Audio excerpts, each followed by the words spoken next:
I love Avatar: The Last Airbender, and I also love martial arts.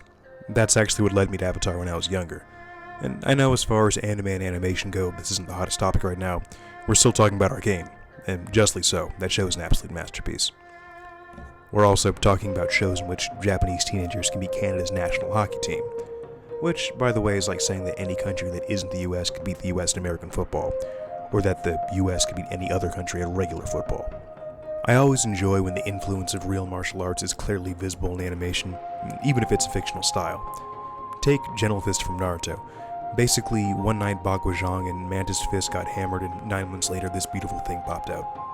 Based on the input of Sifu Kisu, the bending arts in Avatar each draw inspiration from different schools of Chinese martial arts.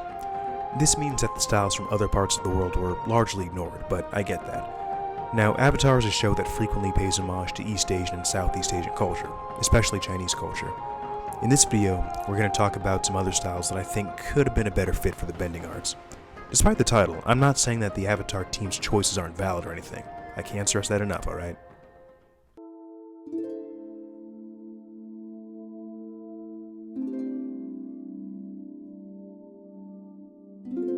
Civilizations born in rough climates tend to develop hardy, warrior-like societies. Think of Scandinavia. And in the case of the Southern Water Tribe, this is occasionally true. But clearly the Northern Tribe, which seems to represent the gold standard in waterbending, aims for a more refined and sophisticated way of life. This also makes them pretty condescending, but that's not the point. They've used waterbending to construct intricate architecture, and their fighting style uses graceful motions from Tai Chi. Tai Chi is all about mastering fluid forms and a never-ending journey for personal harmony.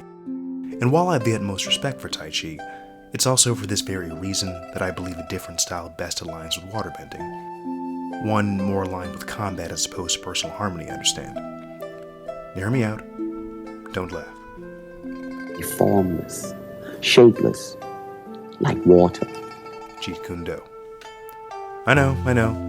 A bit cliche in the butt of many martial arts jokes nowadays, but honestly, the style Bruce Lee invented is all about change and adaptation, trusting oneself to read the literal flow of combat and taking whatever actions best suit the situation.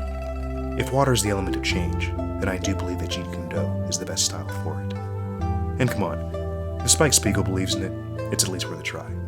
It's not about strength or power. You gotta be fluid. Huh? You have to be like water.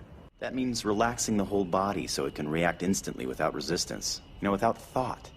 Water can take any form. It drifts without effort one moment, then pounds down in a torrent the very next.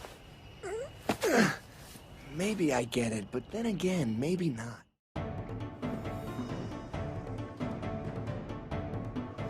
Earth is the element of substance, and can be the most destructive element when benders actually have access to it. According to Sifu Kisu, Earthbending draws inspiration from Hong-ga, a style rooted in, well, being rooted. Hong-ga is all about maintaining power through deep, strong stances, something Avatar does a great job capturing. And as far as Chinese martial arts go, I can't think of a better style for Earthbending. But here's where we enter a gray area. Any fan of Avatar will tell you that your inner bending style is often a reflection of how you deal with problems. Fire destroys problems, air avoids them. Water turns them into something beneficial, and Earth just weathers the storm. Earth is the best element for a sturdy defense or an offense that delivers crushing blows. And that, dear friends, is why I believe the fighting style that best mirrors Earthbending is none other than Muay Thai. Muay Thai is the brutal progenitor of modern kickboxing and makes use of almost the entire body as a weapon. Nak Muay, or Thai boxers, train their bodies to take a beating and give even better than they get. In Muay Thai, you either break your opponent or your opponent breaks themselves against you.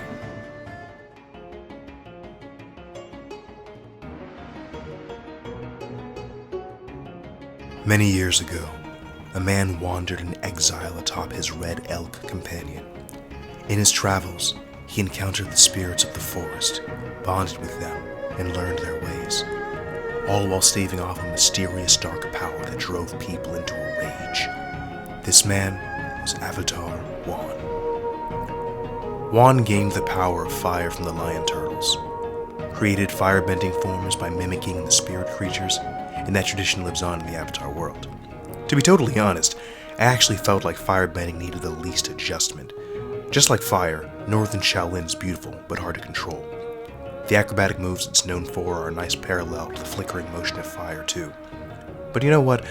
I have to give them all a fair shake, so here it is. Taekwondo. Oh, the MMA gang is going to be at my doorstep. This Korean martial art is about 80% kicks, and I should know. I study it. No bias here. I just think that TKD's focus on rapid, explosive kicks is an excellent match for the aggressive style of firebending. I can attest, TKD is fast, powerful, but doesn't really emphasize defense. Sound familiar? But when you're this good at a particular technique, your shortcomings become a little less obvious.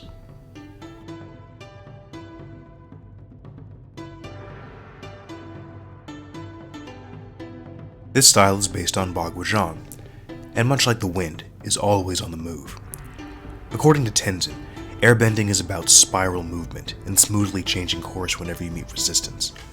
When air meets a wall, it doesn't just stop, it curls around the obstacle. Like the training course. Cool, right?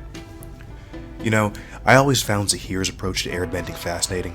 He isn't classically trained, yet his dynamic parkour-inspired style is very effective. Make no mistake, that doesn't mean I condone Zahir's vision of freedom, okay? He's a violent anarchist, and in no way, shape, or form a person to follow or emulate. But his approach to airbending, and politics, twisted as they may be, reminded me of something. According to Uncle Iroh, air is the element of freedom.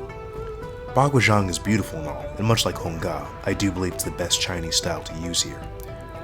But the style I think best connects with the spirit of freedom is Capoeira. Yes, that's right, another style the MMA crowd is eager to diss.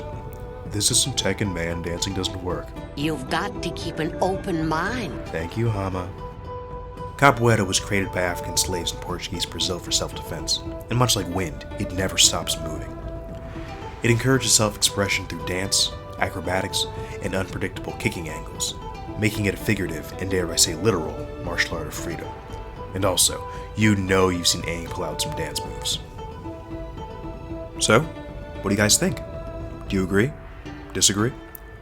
Feel free to leave your thoughts in the comments. I'd love to have a civil discourse on this topic. Also, I've never made a video essay before this, so feel free to leave any tips for improvement, and have a wonderful day.